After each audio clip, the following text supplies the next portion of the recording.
morning, everybody. Miss Ardrey here.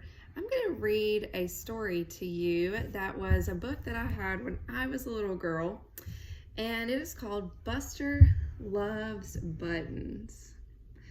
This story has a lot of alliteration and some rhyming words, so listen and see if you can hear those words.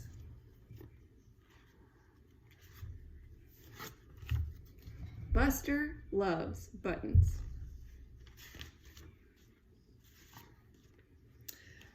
Buster loved buttons.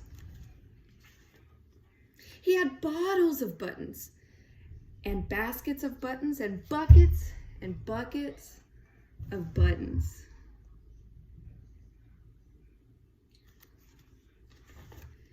Buster flew from town to town in his big yellow plane buying buttons. He bought billions. Buttons are beautiful, said Buster.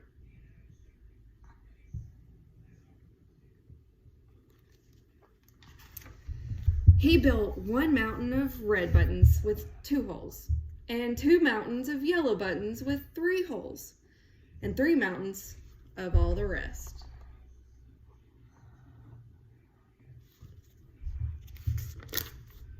Then he mixed them all up and started over.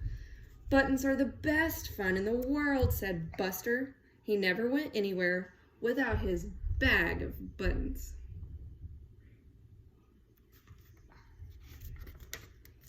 But one day, there were no more buttons to buy. Buster had bought them all.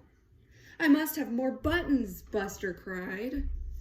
So he bought a pair of scissors. Uh-oh. He sneaked up to a girl and snip, snip, snip. He snipped her buttons. Phooey, said the girl. Terrific, said Buster. I got 3 green buttons with 4 holes. Buster put the buttons in his big bag.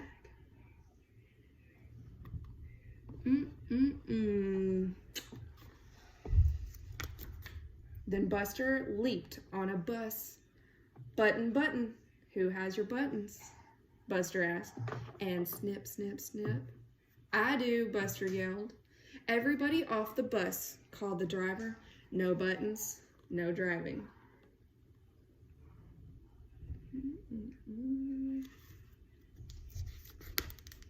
Buster flew his yellow plane to the circus. He snipped the buttons from the clowns and made them cry.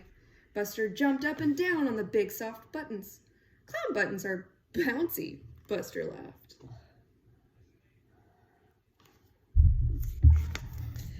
Buster hunted for buttons everywhere. He snipped buttons from teddy bears,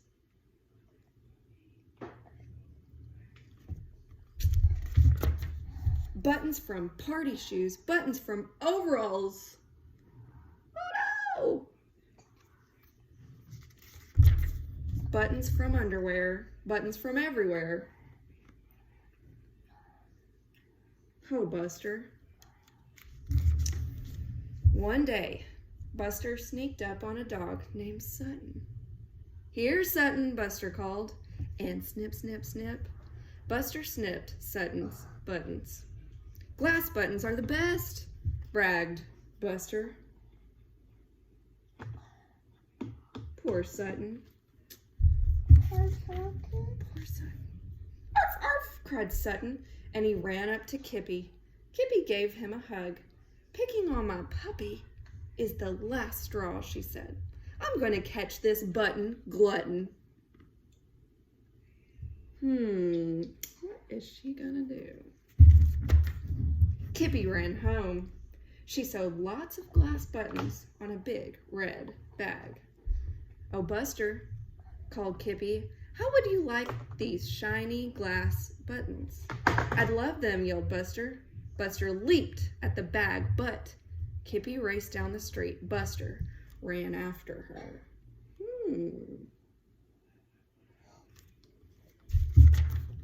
Kippy and Sutton took off in a plane. Buster leaped onto his plane and took off too.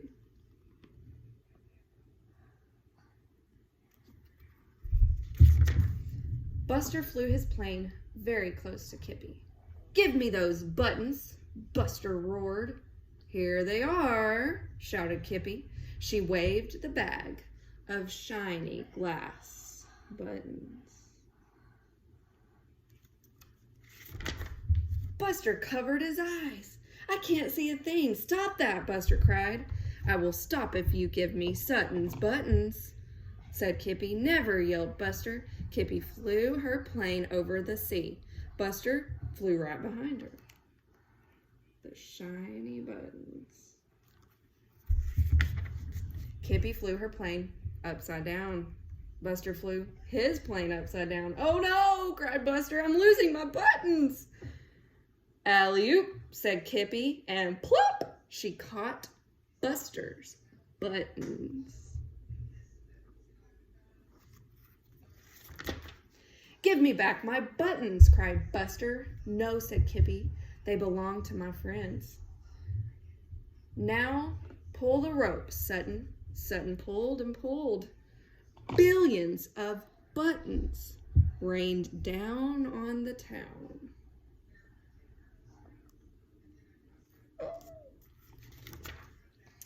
Yellow, red, green, and gold, a sky full of beautiful buttons.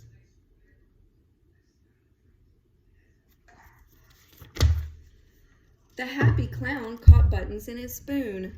The bus driver caught buttons in his hat.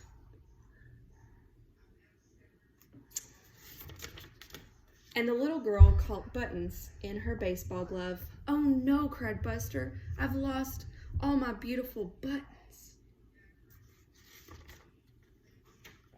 When Kippy landed, everyone cheered. When Buster landed, they booed. "There are buttons everywhere," said the clown. "It will take years to sort them out."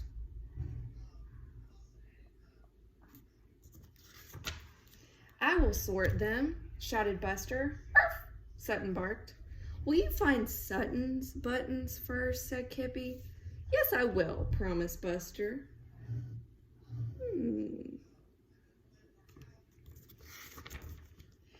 Buster started sorting buttons right away, and everyone in town was happy again.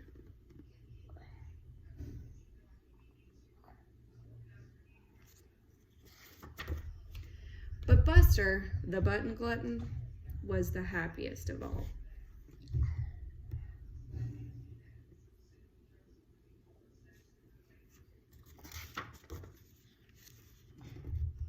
The end.